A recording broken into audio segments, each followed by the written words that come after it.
Manjummel boys. ഇത് മലയാള സിനിമയുടെ scene അങ്ങ് മാറ്റും. കാരണം ഇന്ത്യൻ മൂവീസിൽ നമ്മൾ കണ്ടതിൽ വെച്ച് one of the best survival ത്രില്ലറാണ് ഈ ഒരു മൂവി. കാരണം ആ ഒരു മൂവി നമ്മൾ എന്താണ് എക്സ്പെക്ട് ചെയ്ത് പോയത് അത് തന്നെ മൂവി തന്നിട്ടുണ്ട്. ചിലപ്പോൾ അതിനേക്കാൾ കൂടുതൽ തന്നിട്ടുണ്ടെന്ന് വേണമെങ്കിൽ പറയാം. ഈ ഒരു മൂവിയുടെ മേക്കിങ്ങും പ്രസന്റേഷനും ഒക്കെ വേറെ ലെവലാണ്. ഒരു മലയാള മൂവിയാണ്. നിങ്ങൾ ഈ സിനിമ കണ്ട് തിയേറ്ററിൽ നിന്ന് പുറത്തിറങ്ങുമ്പോൾ നിങ്ങൾക്ക് ആ ഒരു ഫീൽ കിട്ടത്തില്ല. കാരണം ഒരു ഹോളിവുഡ് ലെവൽ ഓഫ് മേക്കിങ്ങിലാണ് ഈ ഒരു മൂവി ചെയ്തു വെച്ചിരിക്കുന്നത്. നമ്മൾ ഒരുപാട് സർവൈവൽ മൂവീസ് ഒക്കെ കണ്ടിട്ടുണ്ടെങ്കിലും ഇമാതിരി ഒരു കിടില മേക്കിങ്ങും പ്രസന്റേഷനും ഒരു മലയാളം ഇൻഡസ്ട്രിയിൽ നിന്ന് വന്ന മൂവിയാണ്. സോ അടിപൊളി എന്നൊക്കെ പറഞ്ഞാൽ വേറെ ലെവലായിട്ടുണ്ട്. എനിക്ക് ഒരുപാട് ഇഷ്ടപ്പെട്ടു. സിനിമ കണ്ടു കഴിഞ്ഞ് ഞാൻ പുറത്തിറങ്ങിയപ്പോൾ ഞാൻ അത്രമാത്രം ഹാപ്പി ആയിരുന്നു. അത്ര കിടിലം പടമാണ്. അധികം മലയാളത്തിൽ സർവൈവൽ ത്രില്ലേഴ്സ് ഇല്ല എന്നല്ല, പക്ഷെ അധികമൊന്നുമില്ല. പക്ഷെ ആ ഒരു ലിസ്റ്റിൽ തന്നെ എടുത്തു പറയാൻ പറ്റിയ ഒരു വൺ ഓഫ് ദ കിടില മൂവിയാണ് മഞ്ഞുമൽ ബോയ്സ് എന്ന് പറയുന്നത്. ഈ ഒരു മൂവിയുടെ സ്റ്റോറി എല്ലാവർക്കും അറിയാം. എന്താണ് സിറ്റുവേഷൻ, എങ്ങനെയാണ് അവർ സർവൈവ് ചെയ്ത്, എന്താണ് കാര്യങ്ങളൊക്കെ. ആ ഒരു മൂവിയുടെ ട്രെയിലർ വന്നപ്പോൾ തന്നെ ഇതിന്റെ സ്റ്റോറി ഏകദേശം എല്ലാവരും അറിഞ്ഞു കഴിഞ്ഞു, എന്താണ് ശരിക്കും ഇവിടെ നടന്നത്. കാരണം ഇതിനെ റിലേറ്റ് ചെയ്ത് ഒരുപാട് വീഡിയോസ് ഒക്കെ വന്നിട്ടുണ്ടായിരുന്നു. So every one nose A story. പക്ഷെ ആ ഒരു സ്റ്റോറീനെ മേക്ക് ചെയ്യുമ്പോൾ അല്ലെങ്കിൽ അതിന് പ്രസന്റ് ചെയ്യുമ്പോൾ എങ്ങനെ ചെയ്യണം, അല്ലെങ്കിൽ ഇത് എത്രമാത്രം എൻഗേജ് ചെയ്യിപ്പിക്കണം. ആൾക്കാർ കാണുമ്പോൾ ഒരിക്കലും ഒരു ലാഗോ അല്ലെങ്കിൽ ഒക്കെ സിമ്പിളായിട്ടൊന്നും തോന്നരുത്. ആ ഒരു കാണുമ്പോൾ ആ ശരിക്കും ആൾക്കാർ എന്താണോ അന്ന് ഫേസ് ചെയ്ത്, അല്ലെങ്കിൽ അവരുടെ സിറ്റുവേഷൻ എന്താണെന്ന് കാണുന്ന ഓഡിയൻസിന് മനസ്സിലാക്കണം, അല്ലെങ്കിൽ അവർക്ക് നല്ല രീതിയിൽ കണക്ട് ചെയ്യാൻ പറ്റണം. സോ അങ്ങനത്തെ ഒരു രീതി നോക്കുമ്പോൾ ഒരു അടിപൊളി പ്രസന്റേഷൻ തന്നെയാണ് ഈ ഒരു മൂവി എന്ന് പറയുന്നത്. മെയിൻലി എടുത്ത് പറയുകയാണെങ്കിൽ മൂവിയിലെ എല്ലാ എലമെന്റ്സും പറയണം. കാരണം എല്ലാം പെർഫെക്റ്റ് ആയിട്ടാണ് ചെയ്തിരിക്കുന്നത്. ക്യാരക്ടേഴ്സിന്റെ പെർഫോമൻസ് ആയാലും DOP ആയാലും മ്യൂസിക്കിന്റെ കാര്യം ഞാൻ പറയാം. കാരണം സുഷിഷാൻ പറഞ്ഞ പോലെ തന്നെ വേറെ ലെവൽ ഓഫ് എക്സ്പീരിയൻസ് ആയിരുന്നു ആ മ്യൂസിക് അല്ലെങ്കിൽ ആ ഒരു ട്രാക്ക് തന്നെ വേണമെങ്കിൽ പറയാം. ഈ ഒരു മൂവിയുടെ സ്റ്റോറി എല്ലാവർക്കും അറിയാം. എന്നാൽ ഞാൻ സിമ്പിൾ ആയിട്ട് ഒരു വൺ ലൈനിൽ പറയാം. മഞ്ഞുമല എന്ന സ്ഥലത്ത് നിന്ന് കുറച്ച് ഗ്രൂപ്പ് ഓഫ് ഫ്രണ്ട്സ് ചേർന്ന് കൊടൈക്കനാലിലെ ഗുണ കേവിലോട്ട് ഒരു ട്രിപ്പ് പോവാണ്.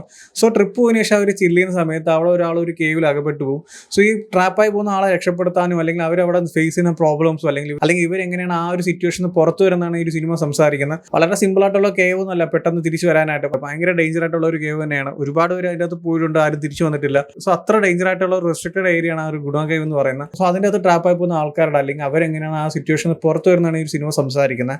ആൻഡ് ഈ ഒരു മൂവിയുടെ പ്രസന്റേഷൻ വാസ് കിട്ടിലാണ്. ഈ ഒരു മൂവി സ്റ്റാർട്ട് ചെയ്ത ആദ്യത്തെ കുറച്ച് നേരമൊക്കെ ഭയങ്കര ആ ഒരു ഫ്രണ്ട്സ് മൂഡിൽ നമ്മളൊരു ട്രിപ്പ് പോയി എങ്ങനെയായിരിക്കും, നമ്മൾ കുറച്ച് ഫ്രണ്ട്സുമായിട്ടൊക്കെ പോയി ചില്ല് ചെയ്യുമ്പോൾ എങ്ങനെയായിരിക്കും, ആ ഒരു മോഡലാണ് സിനിമ പോകുന്നത്. എൻ്റെ മൂവി നല്ല രീതിക്ക് തന്നെ കണക്ട് ചെയ്യാൻ പറ്റുന്നുണ്ട്. ആ ഒരു എലമെന്റ് ഉള്ളതുകൊണ്ട് നമുക്ക് നമ്മുടെ ഫ്രണ്ട്സിൻ്റെ കൂടെ പോകുമ്പോൾ എന്തായാലും ഒരു ഗ്രൂപ്പ് ഓഫ് ഫ്രണ്ട്സ് പോകുമ്പോൾ എന്തെങ്കിലും ഒരു പ്രശ്നം എവിടെയെങ്കിലൊക്കെ കാണും. സോ ആ ഒരു സിറ്റുവേഷൻ ഈ ഒരു മൂവിൽ വരുന്നതുകൊണ്ട് തന്നെ നല്ല രീതിക്ക് കണക്ട് ചെയ്യാൻ പറ്റുന്നുണ്ട്.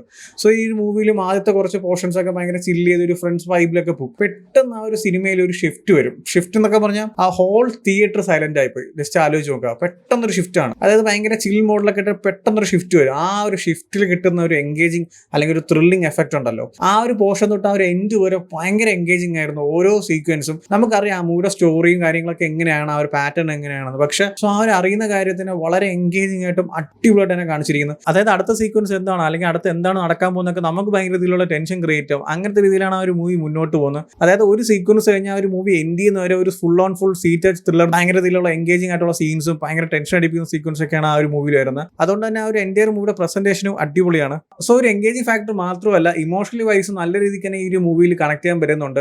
കാരണം നമ്മൾ ആ സിനിമ കണ്ട് ആ ഒരു ക്യാരക്ടേഴ്സോട് നല്ല രീതിയിൽ കണക്ട് ചെയ്ത് മുന്നോട്ട് പോകുമ്പോൾ തന്നെ അതിന്റെ എൻഡിലോട്ട് വരുമ്പോൾ ആ ഒരു സിറ്റുവേഷൻസ് ഒക്കെ ഇവർ ഫേസ് ചെയ്ത് അല്ലെങ്കിൽ ആ ഒരു സിറ്റുവേഷനെ ഇവർ ഓവർകം ചെയ്ത് വരുമ്പോൾ അവരുടെ ഇമോഷൻസോട് നമുക്ക് നല്ല രീതിക്ക് തന്നെ റിലേറ്റ് ചെയ്യാൻ പറ്റുന്നുണ്ട്. കാരണം നമ്മൾ അത്യാവശ്യം കരഞ്ഞു പോലും, നമ്മളെ കണ്ണൊക്കെ നിറഞ്ഞു. കാരണം അങ്ങനത്തെ രീതിയിലാണ് ആ ഇമോഷൻസ് ഒക്കെ വർക്കായിട്ടുള്ളത്. സോ അതുകൊണ്ട് തന്നെ മൂവിയിൽ ഈ രണ്ട് ഫാക്ടേഴ്സും അടിപൊളിയായിട്ട് തന്നെ വർക്കായിട്ടുണ്ട്. സോ ഇങ്ങനത്തെ ഒരു മേക്കിംഗ് പ്രസന്റേഷൻ ആയതുകൊണ്ട് തന്നെ ഒരു എൻ്റയർ മൂവി ഒരു അടിപൊളി സർവൈവൽ ത്രില്ലർ എന്ന് വേണമെങ്കിൽ പറയാം. ഞാൻ പറഞ്ഞ പോലെ തന്നെ മൂവി സ്റ്റാർട്ട് ചെയ്ത് നമ്മൾ ആ ഒരു ക്യാരക്ടേഴ്സുമായിട്ട് നല്ല രീതിയിൽ കണക്ട് ചെയ്ത് ആ ഓരോ ആൾക്കാരുമായിട്ട് നമുക്ക് നല്ല രീതിയിൽ ഒരു കണക്ഷനും ഒരു ബോണ്ടൊക്കെ ക്രിയേറ്റ് ചെയ്തതിനു ശേഷമാണ് ആ ഒരു മൂവിയുടെ ശരിക്കുള്ള കണ്ടന്റ് വരുന്നത്. ആ ഒരു ഷിഫ്റ്റ് എന്ന് ഞാൻ നേരത്തെ പറഞ്ഞില്ലേ. പിന്നീട് അവിടെ നിന്ന് ആ ഒരു എൻഡ് വരെ സത്യം പറഞ്ഞാൽ ആ ഒരു സെക്കൻഡ് ഹാഫ് ഒക്കെ കഴിഞ്ഞാൽ ഒരു ക്ലൈമാക്സിലൊക്കെ അടുക്കുമ്പോൾ നമ്മൾ ഭയങ്കര വലിയ ടെൻഷനാവും എന്താണ് നടക്കാൻ പോകുന്നത്. കാരണം നമുക്കറിയാം ലാസ്റ്റ് എന്താണ് സംഭവിക്കാൻ പോകുന്നതൊക്കെ. പക്ഷെ ആ ഒരു സീന് വരെ എത്തിക്കുന്ന ഒരു ബ്രിഡ്ജ് ഉണ്ടല്ലോ, അല്ലെങ്കിൽ അത് കണക്ട് ചെയ്യുന്ന ഒരു കാര്യം ഉണ്ടല്ലോ, ആ ഒരു സീക്വൻസ് ഒക്കെ അത്രമാത്രം കിഡിൽ എൻഗേജിങ് ആയിരുന്നു.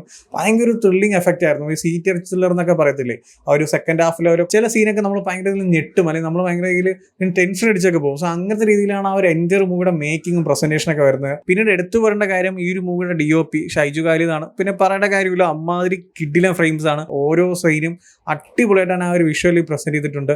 ആൻഡ് സുഷിൻ ഷ്യാം മാൻ ഈ ഒരു മലയാള സിനിമയുടെ ട്രാക്ക് തന്നെ മാറ്റാൻ പറ്റുന്ന രീതിയിലുള്ള മ്യൂസിക്കും BGMs ഒക്കെയാണ്.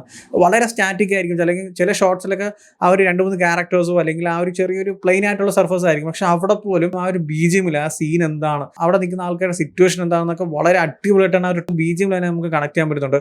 ചില നോർമൽ ആയിട്ടുള്ള സീക്വൻസിനൊക്കെ ഈ ഒരു BGM ഭയങ്കര കിടിലായിട്ട് തന്നെ അപ്ലിഫ്റ്റ് ചെയ്യുന്നുണ്ട്. ആൻഡ് മൂവിയുടെ സ്റ്റാർട്ട് ചെയ്തുകൊണ്ട് എൻഡ് വരെ ആ ഒരു എൻഗേജിങ് ഫാക്ടറിൻ്റെ ഈ ഒരു BGMും കൂടി വന്നപ്പോൾ വേറെ ലെവൽ ഓഫ് തിയേറ്റർ എക്സ്പീരിയൻസ് ആയിരുന്നു. ഞാൻ റീസെന്റ് കണ്ട 2 മൂവീസാണ് എനിക്ക് ആ ഒരു സൗണ്ട് എഫക്റ്റിൽ ഒരു കിടില എക്സ്പീരിയൻസ് വന്നത്. ഒന്ന് മഞ്ഞുമൽ ബോയ്സും ഒന്ന് ബ്രഹ്മയുഗവും ആയിരുന്നു. കാരണം ഈ 2 മൂവീസിന്റെയും ഒരു BGMോ അല്ലെങ്കിൽ ആ ഒരു സൗണ്ട് എഫക്ട്സ് ഒക്കെ വേറെ ലെവലായിരുന്നു. എസ്പെഷ്യലി മഞ്ഞുമൽ ബോയ്സിലോട്ട് വരുമ്പോൾ ഒരു സർവൈവൽ ത്രില്ലറാണല്ലോ. സോ ആ ഒരു കോൺസെപ്റ്റിന് ഇങ്ങനത്തെ മ്യൂസിക്കും അല്ലെങ്കിൽ ആ ഒരു നമ്മൾ ഇതുവരെ കേൾക്കാത്ത തരത്തിലുള്ള ട്രാക്കും കാര്യങ്ങളൊക്കെയാണ്. സോ ആ ഒരു ട്രാക്കും ആ ഒരു സീനും ഒക്കെ നല്ല രീതിക്ക് ബ്ലെൻഡ് ചെയ്ത് ഒരു അടിപൊളി ഒരു എക്സ്പീരിയൻസ് തന്നെ തരുന്നുണ്ട്. പിന്നീട് ക്യാരക്ടേഴ്സിന്റെ പെർഫോമൻസ് ഒക്കെ പറയുകയാണെങ്കിൽ അടിപൊളിയായിരുന്നു. ഈച്ച് ആൻഡ് എവരി വൺ, സൗബിനായാലും ശ്രീനാഥ് ബാസി ആയാലും ഗണപതി ആയാലും ബാലു വർഗീസ് ആയാലും എല്ലാവരും ആ ഒരു മൂവിയിൽ വന്നു പോകുന്ന അല്ലെങ്കിൽ ആ മഞ്ഞുമൽ ബോയ്സ് എന്ന ഗ്യാങ്ങിൽ വന്നു പോകുന്ന എല്ലാ ആൾക്കാരുടെ പെർഫോമൻസും അടിപൊളിയായിരുന്നു. കാരണം ആ ഒരു ക്യാരക്ടേഴ്സുമായിട്ട് നമുക്ക് നല്ല രീതിയിൽ കണക്ട് ചെയ്യാൻ പറ്റുന്നുണ്ടെങ്കിൽ അവരുടെ പെർഫോമൻസ് വൈസ് ഒന്നുകൊണ്ട് മാത്രമാണ്. കാരണം നമ്മളൊരു ഫ്രണ്ട്സ് ഗ്യാങ്ങിനായിട്ടൊക്കെ പോകണമെങ്കിൽ നമ്മുടെ ഒരു സിറ്റുവേഷൻ എങ്ങനെ ആയിരിക്കുമോ അതൊക്കെ നമുക്ക് നല്ല രീതിക്ക് തന്നെ അവരുമായിട്ട് റിലേറ്റ് ചെയ്യാൻ പറ്റുന്നുണ്ട്. അവരുടെ ഇമോഷൻസ് ആയാലും അവരുടെ ഫീലിംഗ്സ് ആയാലും എല്ലാം നമുക്ക് നല്ല രീതിക്ക് തന്നെ കണക്ട് ചെയ്യാൻ പറ്റുന്നുണ്ട്. എടുത്തു പറയുന്നത് ബാസിയുടെയും സൗബിനിക്കയുടെ ക്യാരക്ടേഴ്സാണ്. ഈ 2 പേരുടെയും ക്യാരക്ടർ പെർഫോമൻസ് അടിപൊളിയായിരുന്നു.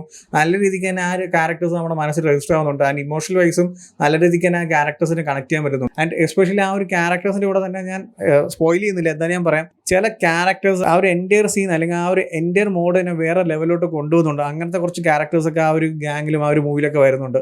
സോ അതൊക്കെ അടിപൊളിയായിരുന്നു. And all the credit goes to the captain of the ship director.